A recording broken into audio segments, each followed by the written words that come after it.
날마다 나를 살리는 큐티 이성호 목사입니다. 오늘 큐티 본문은 사도행전 13장 13절에서 23절까지입니다. 오늘도 주의 말씀으로 인도하시니 감사합니다. 구주로 세우신 예수님을 전하기를 원합니다. 말씀해 주시옵소서. 듣겠습니다. 구주로 세우신 예수님을 전하려면 첫째로 때로는 나누어짐도 감수해야 합니다.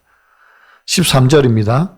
바울과 및 동행하는 사람들이 바보에서 배 타고 밤빌리아에 있는 버가에 이르니 요한은 그들에게서 떠나 예루살렘으로 돌아가고 라고 합니다. 바나바와 바울을 수행하던 마가 요한이 이제는 그들에게서 떠나서 예루살렘으로 돌아갑니다. 이들의 동행에 무슨 문제가 생겼는지 우리는 알 수 없지만 바나바와 사울을 수행하던 마가가 예루살렘으로 떠나버렸습니다.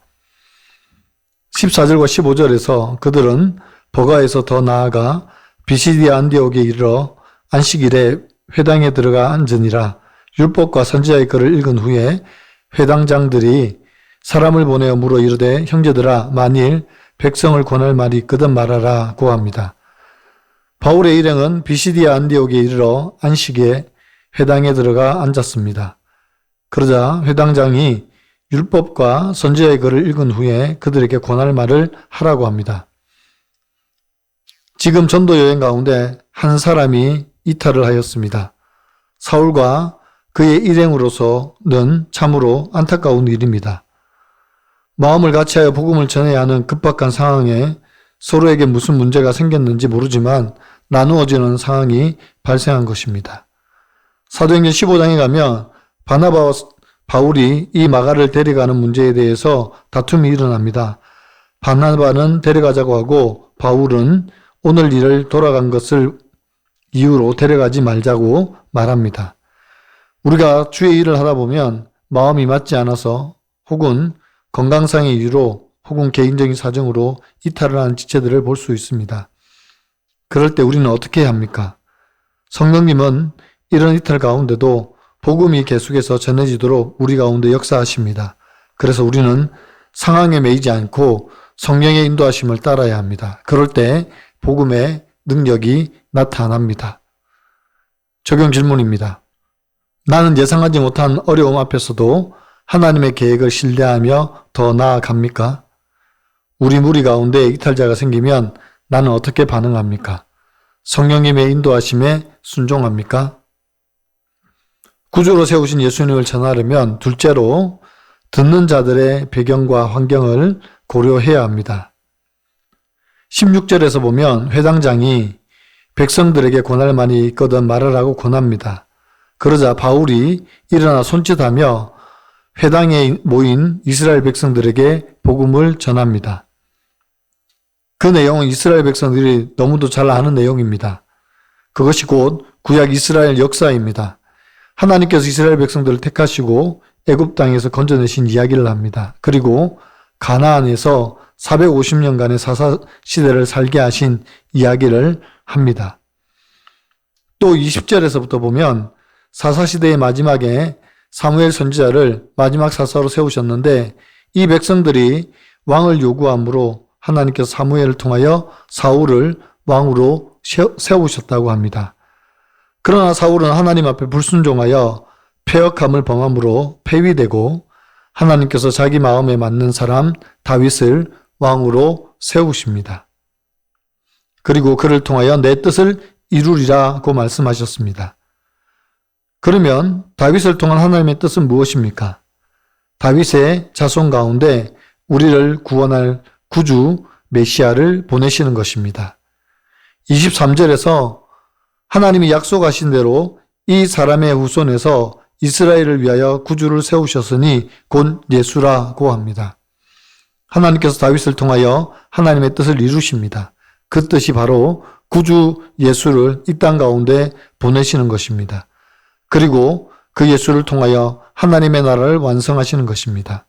바울은 지금 회당에 있는 유대인들에게 복음을 전합니다. 이것이 곧 구약의 역사와 예언이 예수님 안에서 성취되었음을 보여줍니다. 예수님이 모든 약속의 중심이자 메시아인 것을 증거합니다. 바울은 유대인들에게 유대인과 같이 된 것은 그들을 조금 얻으려 함이라고 했습니다. 복음이 영향력 있게 증거되기 위해서 이들의 환경과 이들의 배경과 상황을 이해하고 복음을 전했기 때문입니다. 적용해 보세요. 나는 상대방의 배경과 이해 수준을 고려하여 복음을 전합니까? 무조건 맞아 라고 하지는 않습니까? 지금 내 인생의 목적과 방향이 오직 예수님께 맞춰져 있습니까? 오늘 큐티 묵상 간증은 장인 어른이 전해주신 예수라는 제목의 한 성도님의 묵상 간증입니다. 자네, 교회 나가지 않으면 내 딸을 줄 수 없네. 아내와 결혼을 약속하고 처갓집에 방문했을 때 장인 어른이 제게 처음 하신 말씀입니다. 당시 기독교 회사에 다니며 곁눈질로만 교회 뜰을 밟아본 저는 상황을 적당히 넘기고자 알겠습니다 라고 대답했습니다. 그 후 교회에서 목사님의 주례로 결혼했지만 믿음이 없다 보니 예배 시간에 눈을 감고 졸기 일쑤였습니다. 직장에서는 세상 왕을 구하는 이스라엘 백성처럼 승진하고자 매일 야근하고 술에 빠져 지냈습니다. 그러다 희귀난치성 질환으로 몸이 망가지고 우상 삼던 회사에서 현장 실습 발령을 받는 고난이 연이어 찾아왔습니다. 이렇게 광야를 지날 때 저희 가족은 성령의 인도하심으로 말씀대로 믿고 살고 누리는 교회 공동체에 속하게 되었습니다. 그때부터 저는 모든 공예배에 참석하고 큐티로 하루를 시작했습니다. 그제야 비로소 제 안에 뿌리 깊은 교만을 보고 하나님 없는 인생은 아무 의미가 없음을 깨닫게 되었습니다. 특히 결혼의 목적을 행복이라고 생각하던 저에게 바울처럼 내 말을 들으라고 하며 복음을 전해주신 장인어른께 너무 감사했습니다. 장인어른은 16년간 파킨슨병을 앓으셨습니다. 그러나 몸을 가눌 수 없는 고통 가운데서도 감사함으로 예배를 사수하시며 저를 위한 기도를 빼놓지 않으셨습니다. 그러다 4년 전 이맘때 병세가 악화되어 소천하셨습니다. 해마다 추석이 다가오면 새 상황을 달라고 떼쓰던 저에게 구주 곧 예수를 전해주신 장인어른이 많이 보고 싶습니다. 장인어른, 저를 구원의 길로 이끌어 예수 그리스도의 계보에 오르게 해주셔서 감사합니다. 사명을 마치고 천국에서 뵙겠습니다. 저의 적용은 추석 명절에 처가 식구들과 함께 큐티인으로 가정 예배를 드리겠습니다. 아침마다 말씀을 묵상한 뒤 자녀들이 신결혼하도록 기도하겠습니다. 입니다. 사랑하는 성도 여러분, 추석 명절은 잘 보내시고 있나요? 지금 나는 내가 만나고 있는 친지와 이웃에게 복음을 전하고 있습니까? 사도 바울은 지금 해당에서 기회를 얻어 복음을 전하고 있습니다. 자기가 머무는 곳에서 어떤 배경과 형편에 있든지 복음 전하는 것을 주저하지 않고 있습니다. 뿐만 아니라 청중의 배경과 환경을 이해하고 복음을 전하고 있습니다. 이 얼마나 지혜롭습니까?